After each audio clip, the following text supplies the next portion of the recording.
ಅಚ್ಚುಮೆಚ್ಚಿನ ಅತ್ಯಾಧುನಿಕ ನವನವೀನ ಆಭರಣಗಳ ಸಂಗ್ರಹ ಕನಿಷ್ಕಾ ಜ್ಯುವೆಲರ್ಸ್ ಕಲಬುರ್ಗಿ। हमने 12 सेक्टर्स को आइडेंटिफाई किया। जो 12 सेक्टर्स में भारत एक प्रकार से आत्मनिर्भर तो बनेगा ही, लेकिन एक विश्व का सप्लायर बन सकता है, विश्व की सप्लाई चेन्स में एक अहम भूमिका बना सकता है। उन 12 सेक्टर्स की अगर मैं आपको बताऊं तो फूड प्रोसेसिंग, भारत में आज हम फूड सिक्योर है।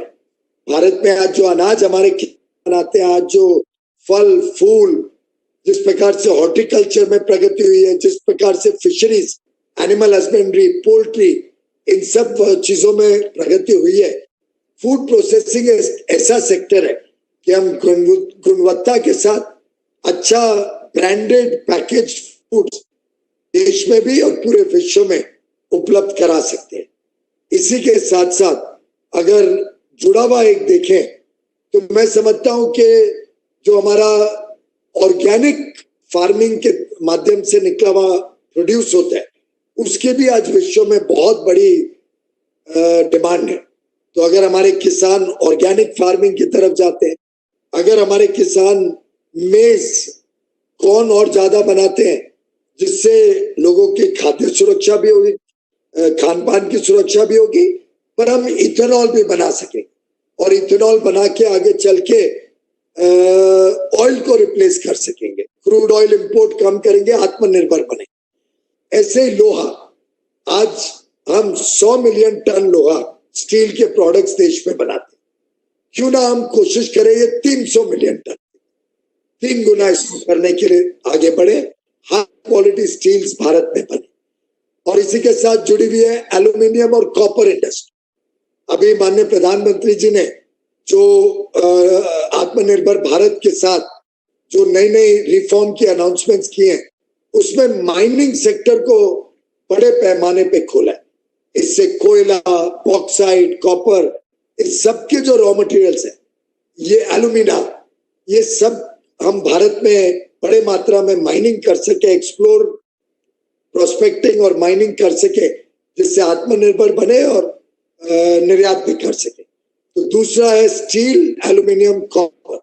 तीसरा एग्रोकेमिकल्स और इसी से जुड़ा हुआ फार्मास्यूटिकल और एपीआई, जो फार्मास्यूटिकल प्रोडक्ट्स, दवाइयां बनाने में जो रॉ मटेरियल लगता है। तो एग्रोकेमिकल्स, फार्मास्यूटिकल्स, एपीआई, ये एक इतना विशाल सेक्टर है कि आज जो भारत में प्रोडक्शन होता है, इसको हम 50 गुना भी बढ़ा दें तो भी विश्व में उसकी खपत हो सकती है 50 गुना। तो इन सेक्टर्स पे हम बल देंगे। इसी के साथ इलेक्ट्रॉनिक्स इंडस्ट्री, पहले तो लगभग सभी कुछ विदेश से आयात होता था। माननीय रविशंकर प्रसाद जी और उनकी मिनिस्ट्री ने माननीय प्रधानमंत्री जी के समक्ष जब प्लान्स रखे, तो आप जानते हैं कैसे इलेक्ट्रॉनिक्स में भारत ने तेज गति से गत 5-6 वर्षों में प्रगति की है। मोबाइल बनाना, उसके पार्ट्स बनाना, आस्ते आस्ते बैकवर्ड इंटीग्रेशन करना, अन्य अन्य नई चीजें इलेक्ट्रॉनिक्स में हम स्टडी कर रहे हैं। सेट टॉप बॉक्सेस, हम सबके घर पे सेट टॉप बॉक्स है, क्यों ना भारत में बने। ये EPABX फोन सिस्टम्स क्यों ना भारत में बने। सोलर पावर के सिस्टम्स क्यों ना भारत में बने। तो एक पूरा इलेक्ट्रॉनिक वर्ल्ड की जो इलेक्ट्रॉनिक जगत जो है, नेटवर्क प्रोडक्ट्स जो नेटवर्क्स में लगते हैं, टेलीकॉम नेटवर्क्स में, वो भारत में बने। ये एक पूरा सेक्टर हमने स्टडी किया। ऐसे ही इंडस्ट्रियल मशीनरी, काफी इंडस्ट्रियल मशीनरी है जो विदेश से आने लगी, सस्ती आने लगी और भारत के मार्केट को फ्लड करके भारत के उद्योग को लगभग खत्म कर दिया। तो हम चाहते हैं कि भारत की कैपिटल गुड्स इंडस्ट्री फिर एक बार खड़ी हो। हम विदेश से वही मशीन लाए जिसकी टेक्नोलॉजी भारत में नहीं है, जिसको भारत में नहीं बना सकते। उसके लिए भी प्रयत्न करें कि अगले 3-4 साल में वो भी भारत में बने। और हम कोई रोक नहीं रहे, हम कोई विदेशी सामान को रोक नहीं रहे, हम कंपेटिटिव कैसे बने, गुणवत्ता, हमारी क्वालिटी कैसे अच्छी, उस पर बल दे रहे। हम आत्मनिर्भर बनना चाह रहे हैं, हम किसी के मोहताज नहीं रहना चाहते। कैपिटल गुड्स और इंडस्ट्रियल मशीनरी यहां बने।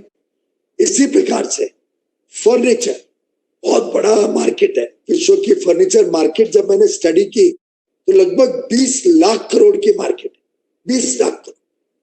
क्या भारत उसमें से 3-4 लाख करोड़ का माल नहीं बना सकता? और अगर 3-4 लाख करोड़ का फर्नीचर भारत में बनने लगे अच्छी क्वालिटी का बड़े पैमाने पे, तो आप सोचिए कितने कारपेंटर्स को देश में हम काम दे पाएंगे।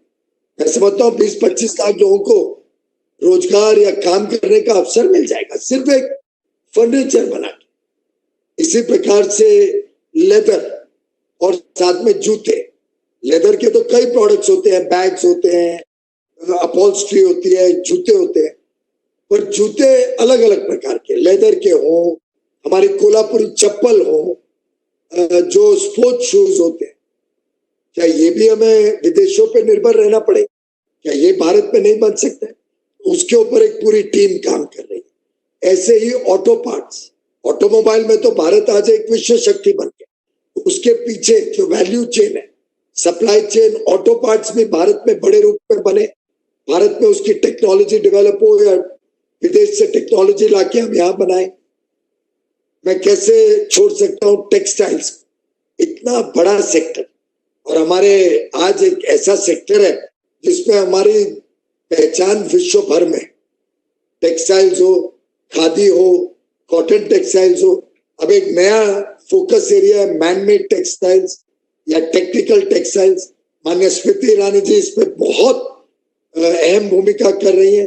आप तो जानते हैं सब के कहाँ चंद हजार पीपीईज भारत में बनते थे, पर्सनल प्रोटेक्शन इक्विपमेंट, जो आप डॉक्टर्स और नर्सेस को टीवी पे देखते हैं पहने हुए, वो आज लगभग 3 लाख हर रोज भारत में बनते हैं। 3 लाख हमारी रेलवे तक ने बनाना शुरू कर दिया। आगे चल के ये भी एक बहुत बड़ा एक्सपोर्ट का सेक्टर बन जाएगा, जिसमें personal protection equipment, mask, sanitisers, जो सैनिटाइजर्स आजकल बड़े रूप में विश्व में इस्तेमाल हो रहे हैं, वेंटिलेटर्स, ये सब चीजें हम एक्सपोर्ट कर पाएंगे आगे की डिमांड को मद्देनजर रखते हुए। तो इस प्रकार से अलग अलग प्रोडक्ट्स को हम फोकस्ड वे में स्टडी करके देश को कैसे मजबूत बनाना, आत्मनिर्भर यानी हमारी रिक्वायरमेंट्स सही दाम पे, कंपेटिटिव दाम पे भारत में बने मिले, और जो चीज हम नहीं बना सकते, स्वाभाविक है कि कंपेटिटिव ना हो सकता है कुछ चीजें हमें बाहर से भी लानी पड़े।